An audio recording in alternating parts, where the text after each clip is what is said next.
It's simple but very complex.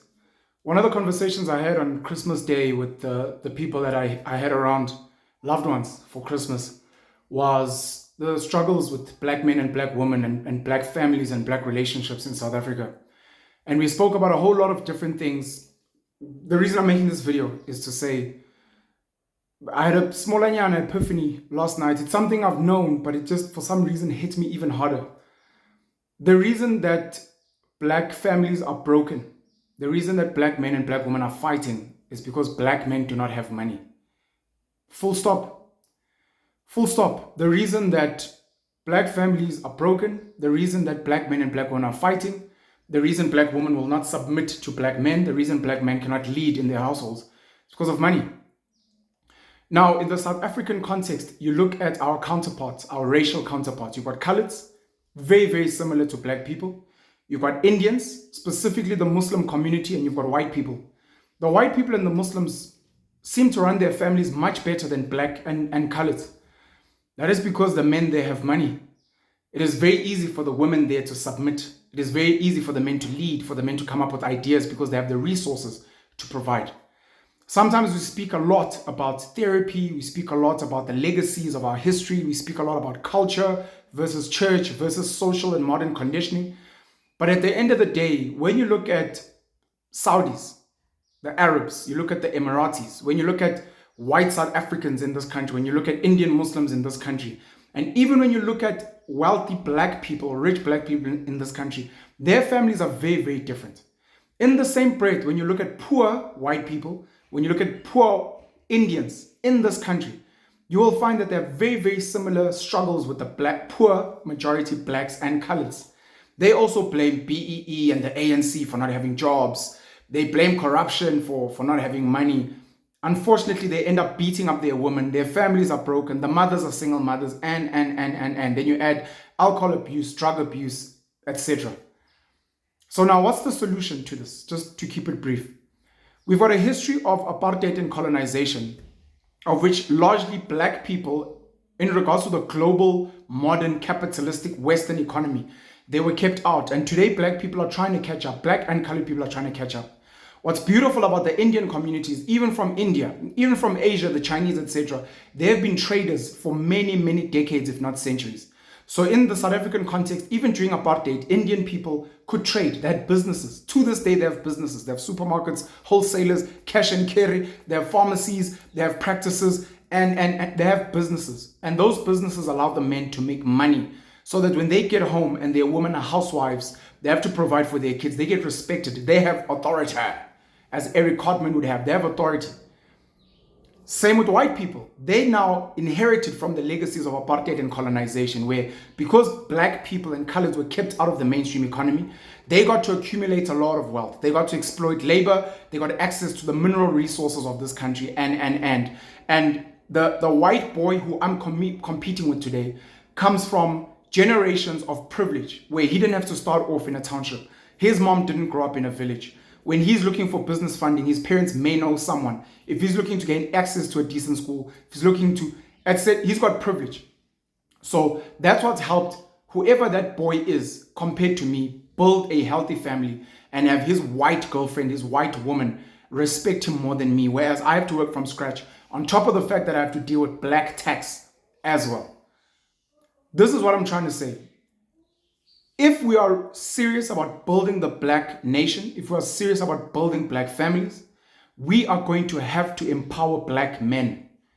And black men will have to empower themselves.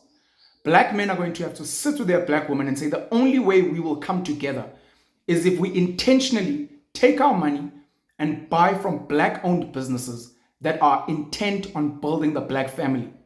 The women, the black women need to be like, I will no longer buy from the Pakistani's puzzle shop because I'm making that Pakistani Somalian man be able to be a man in his household.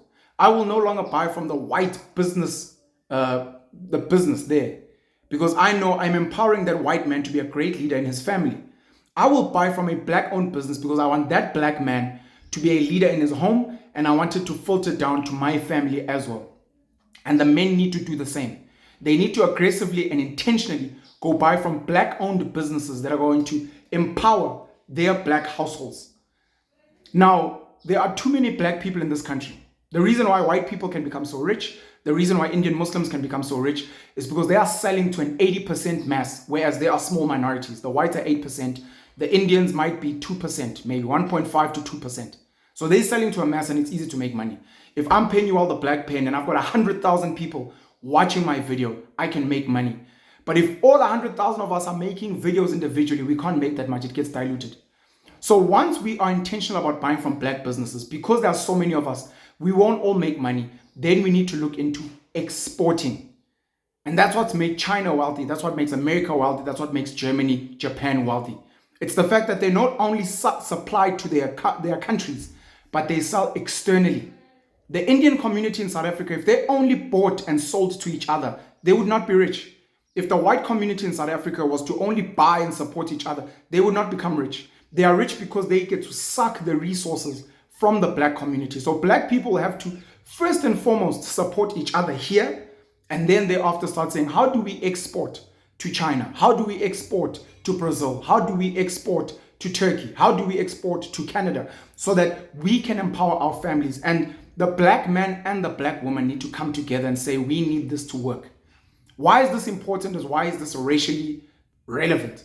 It's because this country, if we are serious about building it into a superpower, this is for white people and Indians as well, and for coloreds as well. If we are serious about building a Springbok economy, we are going to need to empower the black people here. You want Siya Kolisi to be able to tackle hard and play hard, you're going to have to feed him, put him in a decent home, make sure that he's in a healthy relationship. You want Makazole Mapimpi and Lucanio Arm and Cheslin Colby and Damien Willemse to play well, you must put them in a conducive environment.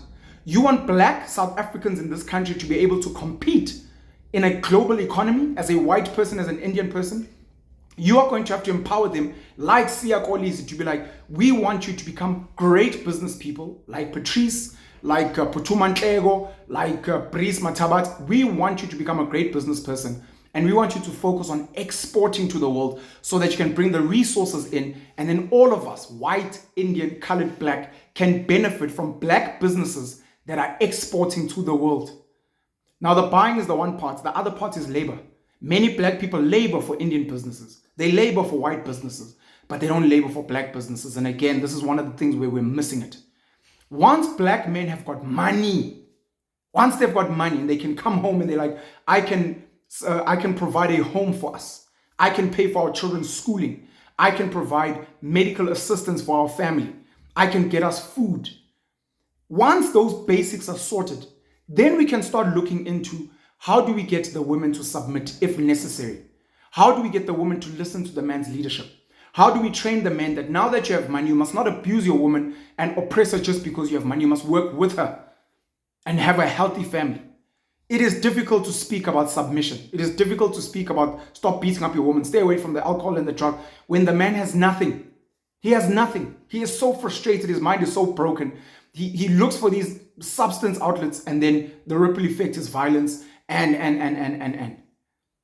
The reason that black families are broken, the reason that black men and black women are fighting, the reason black women cannot submit is because black men do not have money. Those same black women who are empowered, have great careers, are doing well, they will submit to a Patrice, to Aliko Dangote. They will submit to a Nigerian businessman in South Africa because this man has money and resources, and therefore when he speaks, he has authority.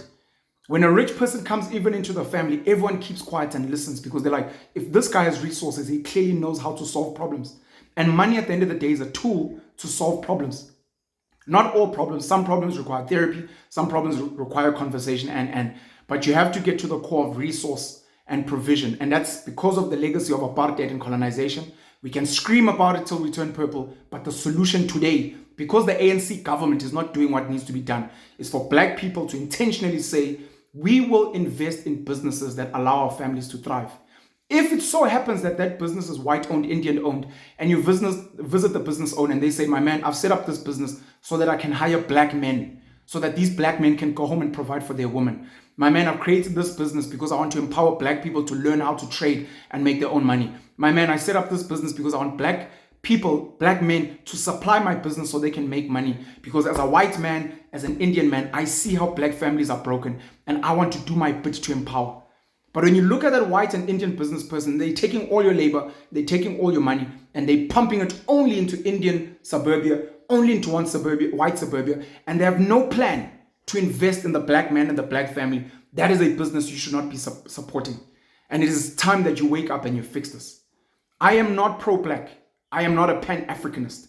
I'm a person that cares about the goodness of society. And I'm sending this message because there are people who are pro-black. There are people who care about Pan-Africanism and uplifting and fixing the black family. And this is my advice to them on how to fix their communities. I live in suburbia. I work with white people. I work with Indians. I work with coloreds. I work with Chinese people. I'm happy. I'm privileged. I'm lucky that my life worked out so that I could work with anyone and be privileged. But I look at the masses of South Africans. It's like me saying I went to a top rugby school. My parents work, so I could make the Springboks without needing the extra development.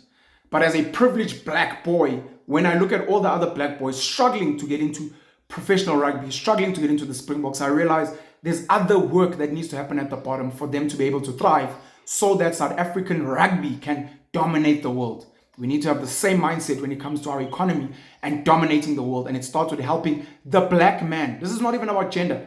Helping the black man to be empowered so that he can lead his family, so that his woman can comfortably work with him, submit to him if needs be, so that he can submit to his woman and work with her because he has that dignity that he is a man. Penny all the black pen. Sharp.